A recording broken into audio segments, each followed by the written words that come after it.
गांव के एक छोर पर एक पुरानी हवेली थी। कहते हैं कि सालों पहले वहां एक अमीर परिवार रहता था, लेकिन अचानक एक रात पूरी हवेली में आग लग गई और सब कुछ जलकर राख हो गया। उस हादसे के बाद से वहां कोई भी नहीं रहता था। गांव वालों का मानना था कि वहां भूत प्रेतों का बसेरा है। हवेली के आसपास लोग रात को जाने से डरते थे, क्योंकि कई लोगों ने वहां अजीबोगरीब आवाजें सुनी थी।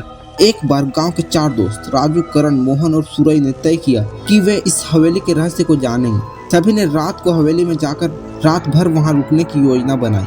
उन्होंने अपने साथ टॉर्च, खाने पीने का सामान और कुछ धार्मिक चीजें भी रख ली। जैसे रात घिरने लगी, वे लोग हवेली की ओर बढ़े। हवेली के दरवाजे पर पहुंचते ही एक अजीब सी ठंडी हवा का झोंका आया। अंदर घना अंधेरा था और हवेली की दीवारों पर लगी पुरानी तस्वीरें धूल और मकड़ी के जालों से ढकी थी। चारों ने हिम्मत करके अंदर कदम रखा। जैसे ही वे अंदर गए, दरवाजा अपने आप बंद हो गया। चारों के चेहरे पर डर की लकीरें खींच गई, लेकिन उन्हें तय किया कि वे हार नहीं माने। चलते चलते वे एक बड़े हॉल में पहुंचे। हॉल में एक पुराना झूमर लगा था जो धीरे धीरे हिल रहा था, जबकि वहां कोई हवा भी नहीं थी। तभी अचानक झूमर से एक गहरी डरावनी हंसी की आवाज आई। आवाज सुनते ही चारों की रूह कांप गई। राजू ने हिम्मत करके कहा, कौन है यहाँ? लेकिन कोई जवाब नहीं आया। तभी करण की नजर एक बड़े शीशे पर पड़ी।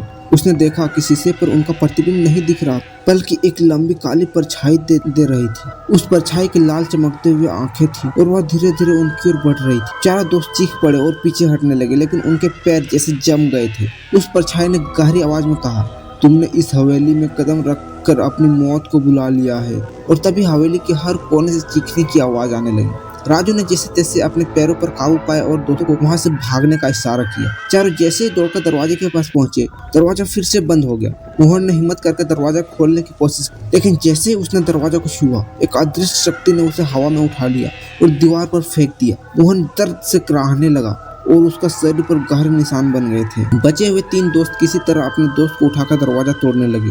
एक जोरदार झटके के बाद दरवाजा खुला और वे लोग जैसे तैसे बाहर भागे। बाहर आते ही हवेली के दरवाजे से एक खून की धार निकलते हुए दिखाई दी। चारों के चेहरे डर से सफेद हो गए और उन्होंने कसम खाई कि वे इस हवेली के पास कभी नहीं आएंगे। उस रात के बाद उन चारों की जिंदगी में अजीब घटनाएं होने लगी। वे अपने कमरों में अपनी परछाइयां देखने लगी और रातों को कानों में किसी के फुसफुसाने की आवाज सुनने लगी। कोई नहीं जानता कि उस हवेली में कौन था, लेकिन गांव के लोग आज भी मानते हैं कि जो भी वहां जाता है उसकी जिंदगी कभी पहले जैसी नहीं रहती। और इस तरह से भूतिया हवेली की कहानी हमेशा के लिए एक रहस्यमय बन गई।